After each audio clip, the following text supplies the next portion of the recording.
जो है, एक तो आजकल ड्रोन इतना हो रहा है इंडिया में भी और हमारे यहाँ भी। मुझे तो अब रात को सपनों में भी ड्रोन नजर आने लगे। और इसके बाद मैंने ये भी सुना है कि बहुत से लोग जो हैं वो जैसे कहते हैं कि हेलमेट पहनकर पाकिस्तान में घूम रहे हैं, क्योंकि वो सोच रहे हैं कि ना जाने कब खान साहब जो है ना वो ड्रोन फेंक दें अमेरिका में, या यहाँ पर कुछ भी हो सकता है। लेकिन अमेरिका और चाइना के बीच में फंसे हुआ पाकिस्तान अब आगे करे क्या? इमरान खान साहब ने अपना स्टेटमेंट तो दे दिया कि जी हम जो है ना हम नहीं दे रहे जी फौजी अड्डे, हमने नहीं देने। लेकिन उसके बाद सुना है कि जी अमेरिकन प्रेसिडेंट उनका फोन नहीं उठा रहे, तो खान साहब जो है वो खिड़की से जा जाके उनको हेलो हेलो बोल रहे हैं। लेकिन जो बाइडेन जी जो है वो मतलब देख ही नहीं रहे। वैसे इमरान खान साहब पहले प्राइम मिनिस्टर हैं पाकिस्तान के, जिनको कि कहना चाहिए कि जिनका फोन अक्सर ही लोग नहीं उठाते।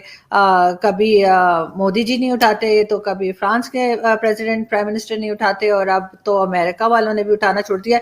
डरे उस वक्त से खान साहब जिस दिन चाइना ने भी आपका फोन उठाना छोड़ दिया, फिर आप क्या करेंगे? तो इसलिए थोड़ा सा बैलेंस करके चलें, थोड़ा थोड़ा, मतलब ऐसा नहीं कि किसी को एकदम से नाराज कर दे। वैसे भी पाकिस्तान अफोर्ड ही नहीं कर सकता, ना तो चाइना के साथ पंगे और ना ही अमेरिका के साथ। तो इसलिए थोड़ा सा सोच समझ के और तभी बात करनी चाहिए। साथ साथ खान साहब की बातें, जैसे कि आप जानते ही हैं कि उन्होंने अभी एक स्टेटमेंट और उनका आया था, और वो कह रहे थे कि जी हमेशा की तरह पाकिस्तान में 12 मौसम है, हम कुछ भी उगा सकते हैं। बिल्कुल जी, पाकिस्तान में 12 मौसम है, और आजकल पाकिस्तान में चवलों का मौसम चल रहा है, इसीलिए खान साहब और उनके मिनिस्टर दबा के चवल मार रहे हैं।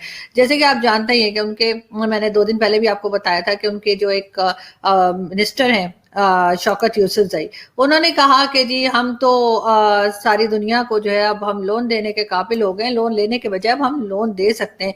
लेकिन पूछना यह था कि शौकत यूसुफजई साहब के वैक्सीन खरीदने के पैसे तो है नहीं आप लोगों के पास, वैक्सीन के लिए आप लोग जगह जगह भीख मांग रहे हैं, और यहाँ पे लोग परेशान हैं, लोगों को वैक्सीन नहीं मिल रही, और आप चले हैं जी लोगों को लोन देने के लिए।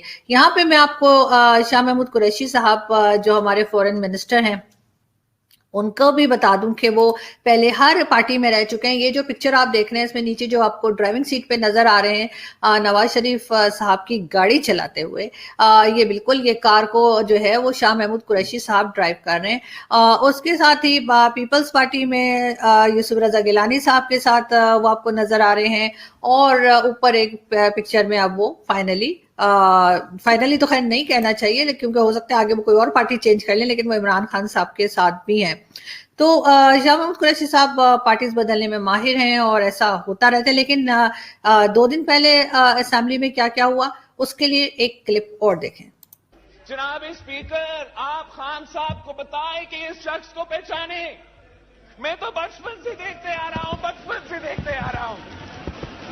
मैंने उसको भुट्टो का नारा देखा, लगाते हुए देखा। मैंने अपने बचपन से ये मैंने देखा है जनाब स्पीकर।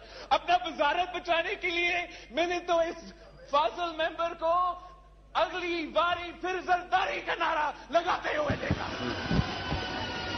और आप देखिए वो आपका वजीर आजम के साथ क्या करता है।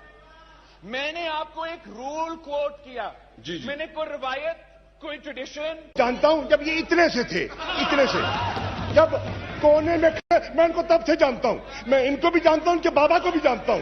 ये मुझे क्या जानते हैं जनाबे वाला, ये बात करते हैं, जानता हूं। और ये बात कर रहे हैं पीपल्स पार्टी की। मैंने 2013 में 2018 में तुम्हारी जमानत जब्त करके आया, बैठा हूं यहाँ। क्या बात कर रहे हैं आप? लिखी हुई 2-4 पर्चियां पढ़ा देते हैं बच्चे को, आके बच्चा ऑटो पे ऑन हो जाता है, स्विच ऑन हो जाता है, स्विच ऑफ हो जाता है। अभी जी, आपने देखा कि किस तरह से हमारे पॉलिटिशियन असेंबली में लड़ रहे होते हैं, और वो कहते हैं जी छोटा सा इतना सा देखा था, और उस बिलावल को, और उसके बाद जी ऑटो पे ऑन हो जाते हैं। और इस तरह की बातें मुझे समझ नहीं आती कि आखिर लोगों को ये क्यों लगता है कि किसी को भी मैच्योर होने के लिए एज का कोई फर्क होता है। हमारे तो बहुत से ऐसे लीडर्स हैं, बहुत से ऐसे पॉलिटिशियंस हैं जिनकी 70 से ऊपर एज है, लेकिन वो इंतहाई बच्चों वाली बातें करते हैं और उसी तरह का बिहेव करते हैं। तो खैर ये बात तो शाह महमूद कुरैशी साहब की सही नहीं है कि बिलावल को इमेच्योर कहना, इसलिए कि बिलावल एक भारत एक पाकिस्तान की काफी बड़ी पॉलिटिकल पार्टी है जिसको लीड कर रहे हैं, और उसके लिए मेरे ख्याल में मैच्योरिटी ही चाहिए होती है। और लगता नहीं कि बिलावल की बहुत सी बातें ऐसी हैं जिनको अगर आप सुने तो आपको लगेगा कि वो काफी मैच्योर बातें कर